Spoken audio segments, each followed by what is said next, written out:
సమ్మక్క బ్యారేజ్కు ఎట్టి పరిస్థితుల్లో అనుమతులు ఇవ్వద్దు, ఇది రద్దు చేయాల్సిందే అని ఇందులో ఇంకేమంటారు కింద లాస్ట్కు దీంట్లోనే granting clearance to Sammakka Sagar project in this situation would be a direct violation of GWDT award and would cause negative impact on the Polavaram irrigation project and Godavari Delta system, Dhavaleshwaram, and results in huge deficit flows to the downstream projects in the territory of Andhra Pradesh.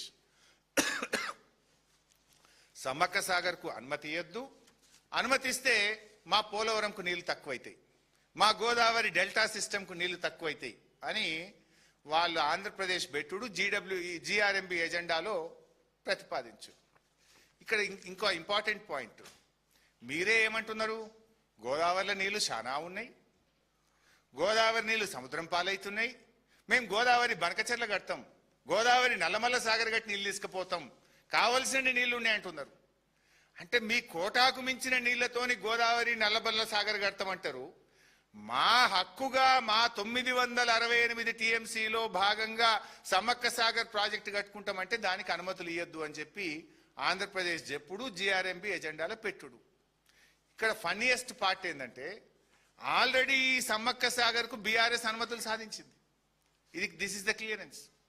Sammakka Sagar ప్రాజెక్టుకు 47 టీఎంసీలు కేటాయిస్తూ కేంద్ర hydrology విభాగము 25/8/2022 నాడు సమ్మక్క సాగర్కు 47 టీఎంసీల నీళ్లు కేటాయిస్తూ ఆనాటి కేసీఆర్ గారు ప్రభుత్వం అనుమతులు సాధించింది. కేసీఆర్ సాధించుడు, రేవంత్ రెడ్డి ఇడిచిపెట్టుడు. ఆనాడు 7 ప్రాజెక్టులకు అనుమతులు చేస్తే అవి రద్దు కావాలంటారు. ఇప్పుడు సమ్మక్క సాగర్ ఎందుకు, ఈ సమ్మక్క సాగర్ ఎంత ఇంపార్టెంట్ అంటే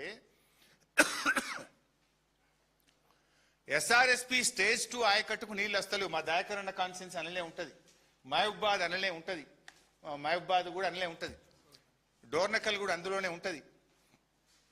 ఎస్ఆర్ఎస్పి స్టేజ్ 2 4 లక్షల ఎకరాలు. ఎస్ఆర్ఎస్పి ప్రాజెక్ట్ కట్టిన తర్వాత దాని ఇన్ఫ్లోస్ తగ్గినాయి, స్టేజ్ 2 ఆయకట్టుకు నీళ్లు రావడం లేదు. అందుకోసం 4 లక్షల ఎకరాల ఎస్ఆర్ఎస్పి ఆయకట్టుకు సమ్మక్క సాగర్ నుంచి వాడుకుంటాము. అదేవిధంగా రామప్ప పాకాల 40,000 ఎకరాలు, గ్యాప్ ఆయకట్టిన్ ములుగు నియోజకవర్గము, అదేవిధంగా drinking water for Warangal district అని 47 టీఎంసీలు ప్రతిపాదిస్తూ ఆనాడు బీఆర్ఎస్ పంపింది. దానికి కేంద్ర హైడ్రాలజీ విభాగము 2022లో అనుమతి కూడా ఇచ్చింది. మేము అనుమతులు తెచ్చినాం. ఈ కాపీ మీ అందరికి కూడా ఇస్తాను, ఏ రోజు అనుమతి వచ్చిందో. ఇప్పుడు ఆ అనుమతి రద్దు చేయండి, అనుమతులు ఇక మిగతా అనుమతులు ఆపండి, ప్రాజెక్టు ఆపండి అని ఆంధ్రప్రదేశ్ ప్రతిపాదిస్తుంది, జిఆర్ఎంబి ఎజెండాలో పెడుతుంది. చంద్రబాబు ఎజెండా, రేవంత్ రెడ్డి మౌనం. ఎందుకు తెలంగాణ మౌనంగా ఉంటున్నది? ఎట్లా వస్తుంది ఎజెండాలకు? అంటే ఇప్పుడు సమ్మక్క సాగర్కు ఉరివేసే కుట్ర జరుగుతున్నది. ఇన్ఫ్యాక్ట్ మీడియాలో కూడా వార్తలు వస్తున్నాయి. 3 ముఖ్యమంత్రులు కర్ణాటకలో కలిసిన తర్వాత సమ్మక్క సాగర్ ప్రాజెక్టును ఆంధ్రప్రదేశ్ వదులుకోమన్నదని, దానికి మన రాష్ట్ర ప్రభుత్వం ఒప్పుకున్నది అనేటువంటి వార్తలు మీడియాలో వస్తూ ఉన్నాయి. దీనికి రేవంత్ రెడ్డి సమాధానం చెప్పాలి.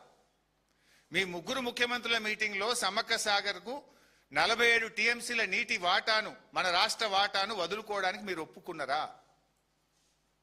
ఎందుకంటే ఆల్రెడీ మీరు కర్ణాటక మీటింగ్ జరిగిన తర్వాత, తుంగభద్ర గేట్ల ఓపెనింగ్ ప్రోగ్రాం తర్వాత అనేక వార్తలు మీడియాలో వచ్చినాయి. 47 టీఎంసీలు వదులుకుంటున్నారు అని వార్తలు వచ్చినాయి. ప్రభుత్వం స్పందన లేదు. ఇప్పుడు ఎజెండాలకు వచ్చేసింది, జిఆర్ఎంపీ ఎజెండాలకు వచ్చేసింది. ఎస్, ఈ 47 ఇచ్చేదే లేదు అంటున్నారు ఆంధ్రప్రదేశ్.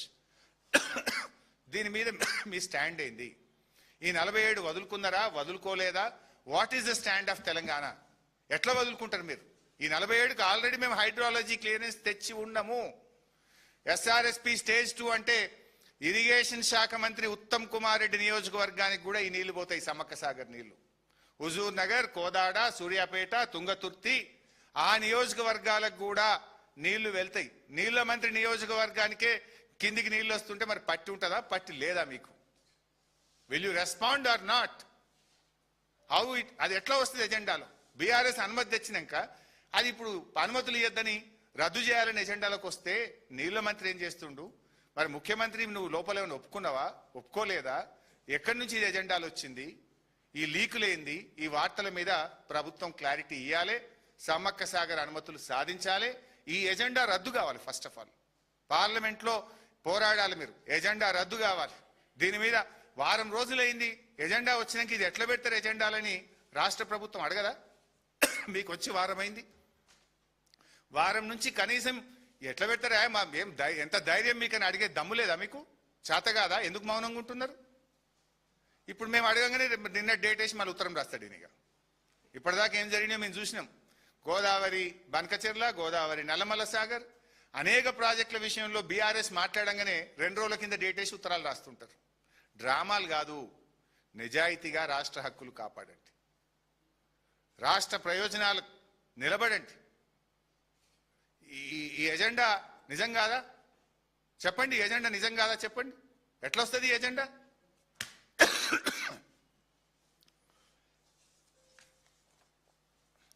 ఇవాళ ఏమైపోయింది? దీని అంతటికీ కారణం నిజంగా బీఆర్ఎస్ ప్రభుత్వమే, కేసీఆర్ గారే ముఖ్యమంత్రిగా ఉంటే అసలు ఇట్లాంటి ఎజెండా వస్తుందా? మనకు అంత ధైర్యం ఉంటుందా?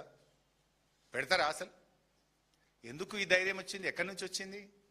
మీ బంటు ఇక్కడ ముఖ్యమంత్రిగా ఉన్నాడు కనుక మీకు అంత ధైర్యం వచ్చింది. ఇవాళ ఈ ఎజెండా ఎక్కడికి వెళ్ళి వస్తుంది? ఆంధ్ర ఆరిజిన్కి సంబంధించినటువంటి అధికారి ఇవాళ కేంద్ర జలవనరుల శాఖ కార్యదర్శిగా వచ్చినట్టు కాంతారావు గారు. ఆంధ్రప్రదేశ్ చీఫ్ సెక్రటరీగా ఉన్న వ్యక్తి ఇవాళ ఈ ముఖ్యమంత్రికి, రాష్ట్ర ప్రభుత్వానికి నీటిపారుదల శాఖ సలహాదారుడైపోయింది. ఇక నీటిపారుదల శాఖ మంత్రి దగ్గర సలహాదారుడు కూడా ఆంధ్రప్రదేశ్ ఆరిజిన్ ఉన్న వ్యక్తే ఉత్తమ్ కుమార్ రెడ్డి దగ్గర సలహాదారుడిగా ఉన్నాడు. ఇక మన ఈఎన్సీ ఆంధ్రప్రదేశ్ ఆరిజిన్కి చెందిన వ్యక్తే ఇవాళ తెలంగాణ నీటిపారుదల శాఖ ఈఎన్సీ అయిపోయింది. ఇక జాయింట్ సెక్రటరీ ఈ మధ్య ప్రజెంటేషన్లు ఇస్తున్నాడు బాగా. ఆంధ్రప్రదేశ్ ఆరిజిన్కి చెందిన వ్యక్తే సెక్రటరియట్లో చక్రం తిప్పే జాయింట్ సెక్రటరీ ఇరిగేషన్గా ఉన్నాడు. ఇక మొత్తం సిస్టమే వీళ్ళ చేతులు అయిపోయింది. ఇక ఎక్కడ తెలంగాణ హక్కులు కాపాడతారు? అసలు ఏం జరుగుతుంది రాష్ట్రంలో? బీఆర్ఎస్ ఉండుంటే ఎజెండా పెట్టే పరిస్థితి ఉండునా? అసలు పెట్టు ఆ ధైర్యం ఉంటుందా వాళ్ళకు? ఇలా ఆంధ్రప్రదేశ్ ఇంత ధైర్యంగా మన ప్రాజెక్టులను అడ్డుకుంటుంటే నీటిపారుదల శాఖ మంత్రి మౌనం, ముఖ్యమంత్రి మౌనం. ఇక్కడ ఇంకో ఇంపార్టెంట్ పాయింట్ మీరు గమనించాలి. ఆంధ్రప్రదేశ్ పంపింది, ఎజెండాలో పెట్టినాము అని జీఆర్ఎంబీ రాసింది. మరి నువ్వెందుకు పంపలే ఎజెండా? ఫస్ట్ ఆఫ్ ఆల్ ఇవి పెట్టకూడదు, ఎందుకంటే already cleared by government of India. Number 2, Godavari Banakacherla మీద నువ్వు ఎట్లా కడతావు, దాన్ని ఆపాలే, దాని గోదావరి బనకచెర్ల ప్రాసెస్ సిడబ్ల్యూసి చెయ్యొద్దు అని తెలంగాణ కూడా రాయొద్దా? రాస్తే మరి జీఆర్ఎంబీ ఎజెండాలు రావద్దా? ఎందుకు గోదావరి బనకచెర్ల మీద, నల్లమల్ల సాగర్ మీద సైలెంట్గా ఉన్నావు? నువ్వెందుకు దీన్ని ఎజెండాలో పెట్టలేదు? ఈ అక్రమ ప్రాజెక్టును ఆపాలని తెలంగాణ ఎందుకు అడగలేదు అని మేము సూటిగా అడుగుతా ఉన్నాం. ఇప్పటికే డ్రామాలు ఆడినావు, వ్రిట్ అన్నావు, సూట్ అన్నావు, నవ్వులపాలైనావు. సూట్ వేసుకొని పోయినావు, వ్రిట్టు డిస్మిస్, సూటు అలో కాలేదు. వ్రిట్టు సూటు పేరు మీద ఏడాది టైం వేస్ట్ చేసినావు. ఈ ఏడాది అర్థం తర్వాత జీఆర్ఎంబీ మీటింగ్ అయితే తెలంగాణ గోదావరి బనకచెర్లని ఎందుకు ఎజెండాలో పెట్టించలేదు? వాడేమో మనకు వచ్చిన అనుమతులు రద్దు చేయాలంటాడు, కొత్త అనుమతులు ఇయ్యద్దంటాడు. నువ్వేమో అక్రమ ప్రాజెక్టు అన్యాయంగా కట్టే గోదావరి బనకచెర్ల గురించేమో తెలంగాణ అడగదెందుకు అని నేను అడుగుతా ఉన్నా. వై యు ఆర్ మమ్ అంటే ఇవాళ రేవంత్ రెడ్డి లోపాయికారికంగా గోదావరి నల్లమల్ల సాగర్కు ఒప్పుకున్నాడు అనేటువంటి వార్తలు పత్రికల్లో వస్తున్నాయి. సుజలాం సుఫలాం అని రాస్తున్నాయి పత్రికల్లో వస్తే స్పందించవు, ఎజెండాలో పెట్టమని అడగవు. అంటే దీన్ని బట్టి ఎట్లా అర్థం చేసుకోవాలి తెలంగాణ? అంటే నువ్వు ఈ రాష్ట్రానికి ముఖ్యమంత్రిగా, ఈ రాష్ట్ర హక్కులు కాపాడే పరిరక్షకుడుగా ఉంటావా, భక్షకుడుగా ఉంటావా?